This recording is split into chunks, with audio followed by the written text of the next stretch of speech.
Welcome to the Superhero of Love podcast. I am Bridget Fonger. I wrote a book called Superhero of Love, Heal Your Broken Heart, and Then Go Save the World. That book is going to be out in January 2019, but I didn't want to wait until that time to start talking to superheroes of love. And guess what? Here's the news. You are a superhero of love. And through talking to other superheroes like yourself, tapping into that little superhero inside of you, I'm hoping that you and I and all of us start feeling more and more like superheroes of love, meaning that we love and are loved more than ever before. So welcome. Let's get this party started.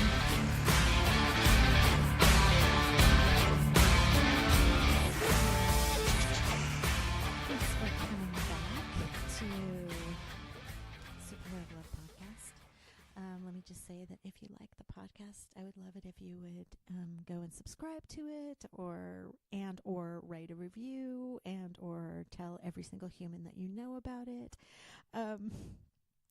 Thanks for coming back also for this. This is part 2 of the interview with Melanie Lutz, aka Mel with exclamation points, because she is a true superhero of love who walks around this world giving love wherever she goes, with a very big exclamation point at the end of that love dose. She is pretty extraordinary. And if you haven't checked out her book yet, Mel's Loveland, and then a documentary of the same title will be out later this year, 2019. Check that out. And she'll give you her website information and everything in this podcast episode. And if you didn't listen to part 1, please go back into your Superhero of Love podcast cache of goodies and listen to part 1. You'll want to listen to that as well. There was just too much goodness in this interview to not have it split into 2 parts. So enjoy this second part. Thanks for coming back, superhero.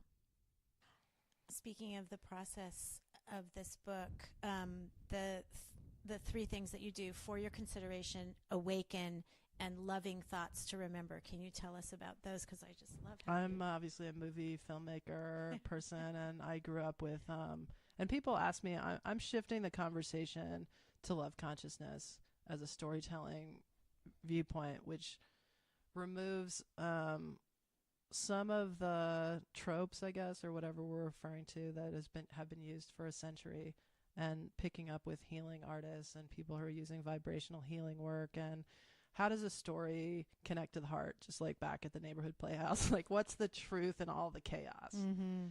And so that's been my practice. And for your consideration is obviously, like, I had to work on some Oscar campaigns as the years of working on movies and things came forward. And in my own love practice, for your consideration became important, because it's truly like, I'm not going to tell you who to vote for. You know, I'm not going to tell you what you need to do, but have you considered right. that this could be a good production it's so to gentle. check out? And, you know, it's like you're still respect, and you're holding your intentions in a sacred container, and you have something like, wow, I'd love to be, you know, in this like really embodied relationship where I'm giving and taking and growing and receiving and loving, and it's, you know, it requires more. And so what is that? What's some considerations to apply? So I'm shifting into a consideration for something. Okay. And then, so and the awaken is just like every day you wake up and it's just the possibility of like something miraculous is going to happen. And it was trying to intercede, like wake up, like awaken something that you hadn't thought of, or awaken out of a blind spot that's really, you know, in essence, creating a limitation or an unconscious commitment to something that you don't really need anymore. Right. So it's like, but you can't quite get there. So it's like, let me awaken something today that I haven't thought of, or let me kind of put a spin on something. Let me hold that a little bit more gently and awaken, you know, into I can handle it. Or I'm like, oh, I'll see that differently today. Oh, that's not going to bug me. It's an awakening concept. That's beautiful. And then loving thoughts to remember. That's just Mel. That's Mel, exclamation point, exclamation point, exclamation point. Like, you gotta, like, hey, when you leave any situation or interaction or any relationship is here for our mutual benefit. So a final loving thought to remember, it's like, you're remembered for how you made people feel. And so I wanted to end each chapter with like a thought to remember and just hold as like, if you forgot everything I said, try Just to take remember that. Right, this one. exactly. I'm going to read one of them because I love this one. Loving thoughts to remember. This is in the section Cura e Labore. Did I say that correctly? Yeah. Okay. Latin for with care and work. With care and work. As a friend of mine likes to say, don't settle for the mild river of misery. Become a tuning device, allowing love to flow through you and radiate from you, expanding outward without reserve. Flip the switch, ignite the field, walk into the light of truth that never changes. So beautiful. And they're like that. They're like little gems, like little pieces of candy at the end. They're very sweet. And I want to read this because this is so beautiful. This is toward the opening of the book. I should let you read this. Here. Oh, no. I've read. Okay. No, I mean, I feel like this is very interesting. I love okay, good. Affirm it. This is opening up the discussion about the 100 days, taking on 100 days. Affirm it. For the next 100 days, I am going to consider the possibility there is another way. I won't talk about war. I will feel peace. I won't talk about what isn't working. I will experience what is. I won't complain about what people don't do. I will appreciate what they do. With care and work, I am going to allow myself to be uplifted and be willing to see change in a new light, in what's remembered, with love. So beautiful. That's the whole book. I love it. Yeah, that is. You did a good That's job. a good setting. That was really the whole Good book. setup. Yeah. That's very cool. Like the volleyball, high up in the air, smash. Yes. So there's so many beautiful quotes in here. I mean, we could read forever, but anyway, so tell me, at the end of the 100 days, tell me what that experience is like. And do you do this usually with other people on board, or is it just for you? No, I mean, this year was the first year not the first year, to be honest with you, like throughout I've done a group party of sorts. So the first year was like music and tea and community, and we had like a raucous, launch, and then people were doing different parts of the 100 days that spoke to them, and so it was like a festival for 100 days. Oh, like it was literally so like cool.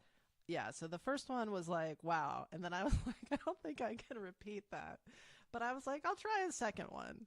And then that became like something yet entirely different. It was more about meditation and dance and, drumming. And, so we did like a full, muse arts. And then the third one, so everyone had like a different feeling. And the seventh one, where I was really starting to unwind from my anxiety and self-hatred. It took my self-hatred was like, oh yeah, I was like waking up and I'm like, oh, we all love you today. Like whoever was saying that they didn't like me was like, oh, I think you think you're doing great today. What? Oh, that's so nice. So I did invite other people to sign up, and I invited other people to join in, and they had an option of receiving a daily email just with some, like texts and vibes, and like sometimes like happy thoughts or like weird animations that were like love dancer, like a little heart would be like, what's up today? You're so awesome. Like I did really random things, super random. And it was like a lot of effort, but I had a lot of people who were like, oh, 100 days. And texting became like something that actually blossomed with that one, where it was like every day was people liked a text. Oh, wow. More than an email. Wow. So that was a weird thing. So I was like, but I'm going to embrace it. And then for the eighth one, I actually put together like a, something that I could potentially like have as an like an AI. Oh, good. I haven't quite gotten there yet. There's still manual use of people's names and things like that, but I'm trying to get the tech to have it just be something where people can drop in or just sign up and it'll text you when you need some, it'll just kind of intuit the next 100 days. Oh my God, that's so cool. Yeah. So you the can eighth start one. anytime. Yeah, and anybody could do anything. Like some people who purchased tickets for the event started in the book, and so they were day 14, and some people were at day 55, which is the I Am Love Day. Today is the I Am Love Day? It's the affirmation, I am love, and oh my God, the everything that I am, anything after I am, like creates the heartbeats. This is the instant. So I that's my favorite sentence. I am love. I am love. Yeah. Then that's today. Oh my God, I'm so excited. So day 55. I'm embarrassed I haven't done it yet because I'm dealing with Well, that we just 2-minute met. of love situation. No, I mean, the beautiful thing about all of the books we surround ourselves with and all of the opportunities to be loving and open our hearts and be inspired by each other is it's all there. It's everything is waiting. I go back to David White, like everything's waiting. Right. And so you get to experience it when you need to, and you find it as you have an opening or some block falls, and then it's necessary to return to Rumi's The Book of Love, which is what we're doing here in your living room today. Mm-hmm. We're surrounding ourselves with the idea that, the rose is receiving exactly what we're receiving, information to like be its most authentic self. Yeah. Oh, it's so beautiful. Okay, so is the documentary done? No, I have quite a bit of technical work on the elements of it, but I do feel blessed that I have a direction, I have a template, and my hope is, as I started this talk with, to premiere and come up with some type of event to synchronize and align one of the superhero of love superpowers, the 100th anniversary of the suffragettes. Okay, so August that was 26th, yeah. August 26, 2019 is around about there. I'm hoping to have the completion and the party and get it out into the world and have that as like I said, the 100 sticking with my whatever came through for my healing to be the 100 years. And that makes a lot of sense to me because the reclaiming of the divine feminine and I am a magnificent woman and all of the pieces that came out of who am I? That's beautiful. Okay, so I want to ask you, like, if somebody is not feeling the love right now, is not feeling, on the days that you were white knuckling it, what did you do to alleviate the crushing of the gears against each other? Well, the gentle rest.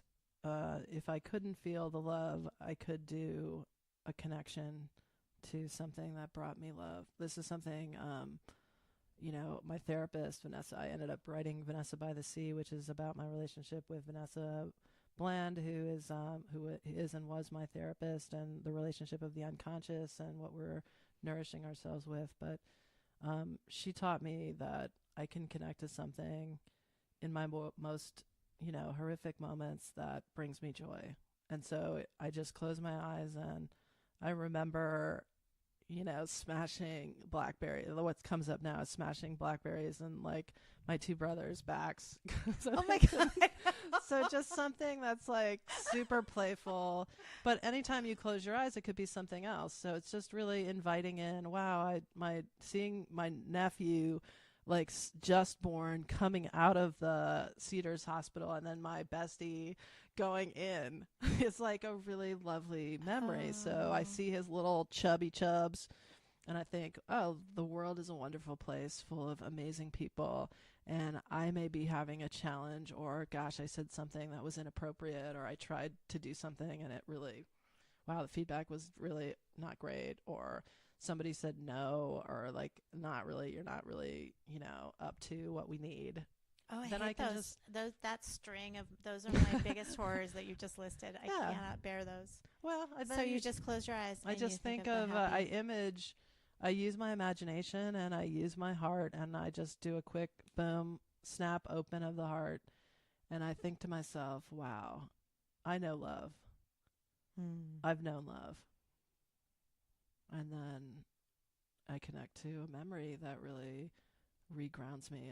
And sometimes it could be a lemon or a crazy lemon, like a, or it could be something, as wonderful as your dog standing between my legs here Right.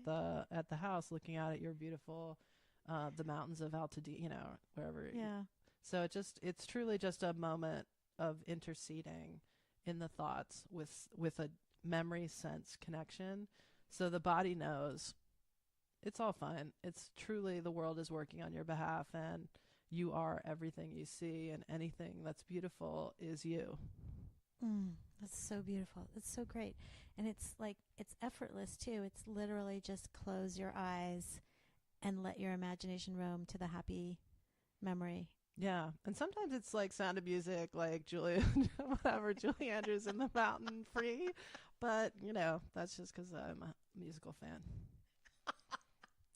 I love the squashing blackberries on your brother. Well, that's what came up today. So sometimes you just never know what's like, what'll pop into your mind. That's beautiful. Okay.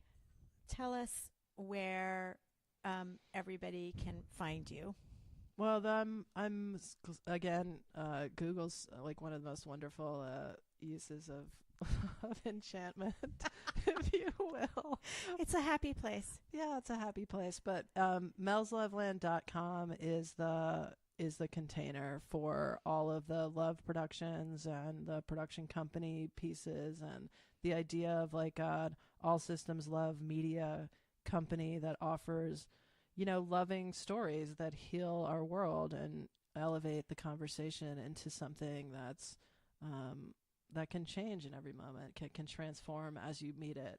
And the docuseries is a piece of a love feed that I'm hoping other people will kind of organize and feel like, oh, I can do my love productions, and then we can weave them together. So it really is melsloveland.com that I'm kind of hoping to evolve and seed and be a place and space for all of the love stories and movies and media and things that I hope to be 21st century rock star experiences for people.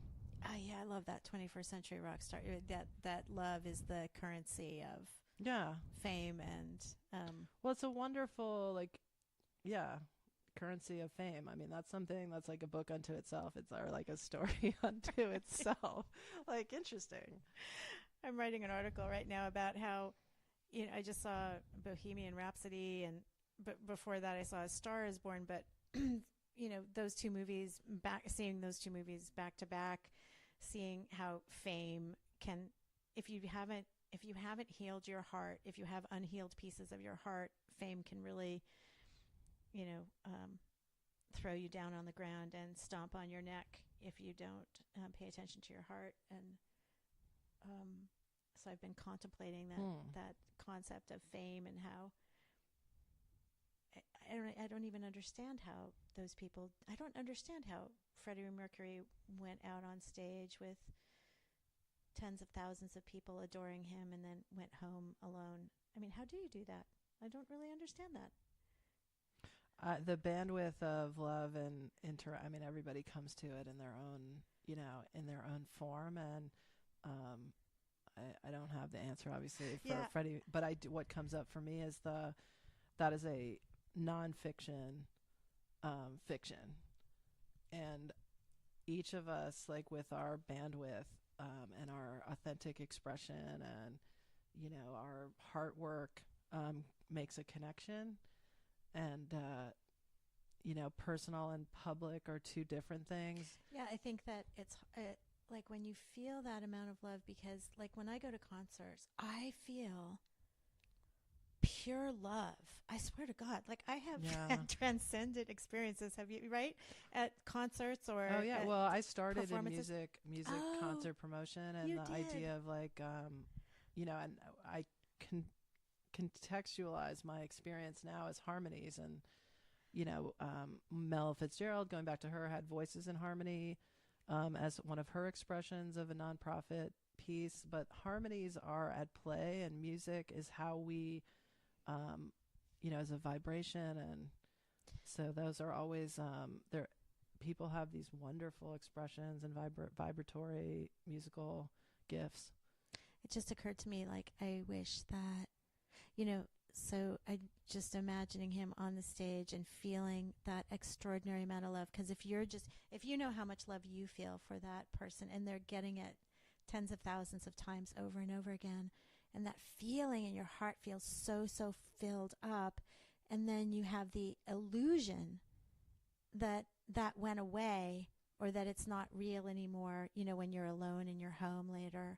It's like we all have that level of magnificent love in us at all times. Like, it's as, that's the amount of love that we have access to in any moment of the day, is tens of thousands of people adoring us for our heart.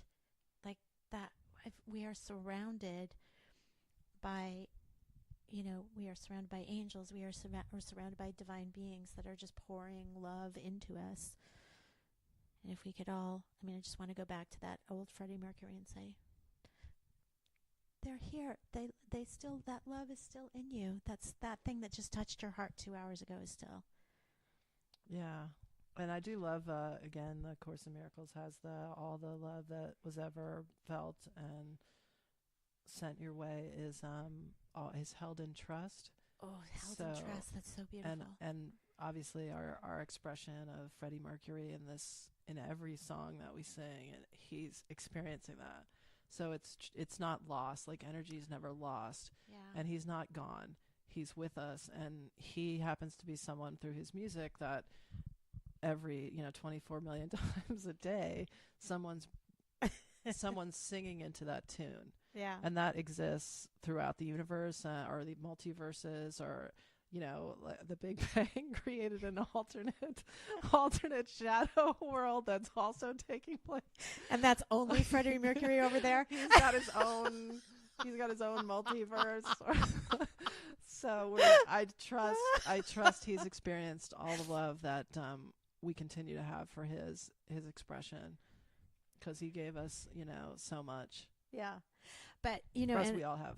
And then on our own little microcosm, right? Like, you don't have to be famous to have that, like the moments that we feel so incredibly loved, like on a wedding day, or the first day that you meet your new love, or, when your heart is bursting, it wasn't just that day. It wasn't just that moment. That's still in there. That exact explosion of love is still right there, just like the explosion of love when you smash the blackberries into Yeah, it's so great. Just right between the shoulder blades where they cannot clean it. But we just had a lot of farm jokes that we would always Where did you grow up? I'm from Pennsylvania, so I know you all are as well. No, so you're from... Oh, Mel's from PA. Yeah. But aren't you from Villanova? No, I'm from here. I swear to God, I thought I read Google's not doing us right. Oh, wait. That's another Bridget Fonger. I'm kidding. There literally isn't another Bridget Fonger. I was at a business and they were looking me up and they were like, I just want to make sure that it's the right Bridget Fonger. And I'm like, I swear to you that there is not another Bridget Fonger. I probably typed it wrong. I can't know, but the most hilarious thing is I Googled Bridget Fonger to see if there was another Bridget Fonger. And there's one there was a Bridget like McBride that married somebody Fonger. And so there was in like 1713, there was a Bridget Fonger, but not since 1713. That's awesome. Well, so we're back to the 1700s. Yeah, there we go. It's a full circle back to the 1700s. What was his name? Oh, Emanuel Swedenborg is, Okay. and he's also has his foundation ended up being in Pennsylvania. And then oddly enough, when I did some wedding site visits, there's on the coast, on the Pacific coast, they have a very famous venue that's Emanuel Swedenborg's space. Where? What? It's in Pacific Palisades, and it's I can't remember. It's not the Crystal Chapel. Oh yeah. No way. Can I Yeah. just tell you that I went there for the very, very first time ever in my life, and I've lived in LA most of my life. Beautiful. I had never been there before. If anybody is in Los Angeles and they haven't been there, it's called the Crystal Chapel, right? In Pacific Palisades, or Crystal? I can only remember. Crystal, well, the Crystal, but it's in the I may have said the wrong space. But No, it's Palos Verdes. Oh my God, I said it wrong. It's No, me. no, it's I'm me. saying- It's I me. definitely Oh my changed God, it. and I do Carlsbad, Calabasas. Also, I That's have a awesome. situation. I Okay, love it is. It is Palos Verdes, everybody, and it's called I'm pretty sure it's called the Crystal Yeah, it's got a Chapel or because the Cathedral. crystals are like also divining beings or whatever in his work and others. So anyway, it's yes, and so it's yes, we're a crystal, and so I never realized until I think I was reclaiming or reconciling or grieving or something that because I would go there, I had been part of my marriage and process and You stuff. got married there? We looked at it as our one of our main venues, and I ended up not choosing it because it just for some random reason I love the Pacific, etc. It was like really I grew up near Crystal Cave Oh my as God. a kid, so I like the idea of crystals. So cool. And anyway, we ended up not getting married there, but in the reclamation of the grief and the process, I did go back to that space and for some prayers and some guidance, and then I was like, oh, it's it's actually connected to who he was and what the foundation does. That is a freaky. Yeah, super kooky. Okay, and now I have to read him. Can I just say, is your divorce what set you on this path? No, I think I've always had the microcosm for myself of intense self-hatred, like full self-hatred, and so really it's like the extremes always make sense at the end of the day, where you go, oh, somebody who is fiercely expressing love every day, the shadow side. And I also wanted to mention that Debbie Ford was like someone who I got to experience in a very intense way and is deeply a part of the whole process of embracing the shadow and radical reinvention. And each of her wisdom teachings and teachers that she had a birthday where she shared each of them over a 13-week process. I don't know if you ever did this. I didn't. Oh my God, how she cool woke is up that? one day kind of before her passing, and it was near her birthday or something, but she wanted to download each week. Like, she did a little process. It was extraordinarily intense, but Debbie Ford was a big piece of the puzzle. And so anyway, it all came a dear together. friend who I went to Self-hatred. Neighborhood Playhouse with. I met one of my best friends, and I met at Neighborhood Playhouse, and she was with Debbie during those last weeks. Oh, wow. Or months, couple months of her life. Wow. So it's a lot of journeys in the same river.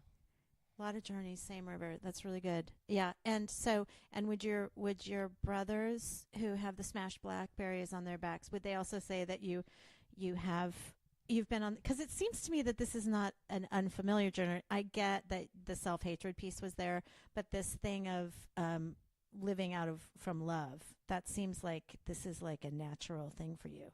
Oh yeah, I feel like I appreciated nature as a kid, and my path was I wanted to be like my big brother, obviously, but he delivered newspapers. So then when I was 11, I started delivering newspapers every morning, which means you have to get up at 4:45 a.m. every day, 365. And so we were living on a farm, so there was like a little community, and I just every morning, terror, fear of the darkness, weird dew, spiders, raccoons. Like, I just had to really get my game on. At 11, you got your game on. From 11 to the time I graduated, so I was 17, I just had this really deep relationship with the natural world, where anything that you were afraid of, you really had to connect to, and that's where you go, I don't think I'm going to make it today. Like, I'm super whatever it is, but you had to get up and still deliver the newspaper, and anything could happen on that route. Anything, because it was definitely like, and then you just started to look for the joy out of the terror, because it was truly like anything was scaring the shit. It was scary. That at is 4:45 with like. That is horrifying. And are you an early morning person? I mean, like both. That is like I'm both. Oh, you're both. You're lucky. I mean, that is literally a horror film to me. Yeah. Not only that you were 11, but also the 4:45 part. That is super strange, and I just adapted to like putting the backpack on and getting it done, and that has served me. And that's the same process for love and opening your heart and remembering, like you just did. Every moment you can experience the majesty and grace of unconditional, complete love and you're never alone. You're always loved. And, we're here to be a blessing to each other. And it's just a simple like workaround. And obviously, the condition of complete simplicity, T.S. Eliot, costing not less than everything. That's a nice thing to end on. Yes. Thank you. Thank you. Vortex, wound heart. Be back. Thanks for joining us, Superhero, for another episode of the Superhero of Love podcast. Don't forget to check out part 1 if you didn't already hear that of this Melanie Lutz interview. And go find her at melsloveland.com. Again, melsloveland.com. Thanks for coming. Have a great day, Superhero.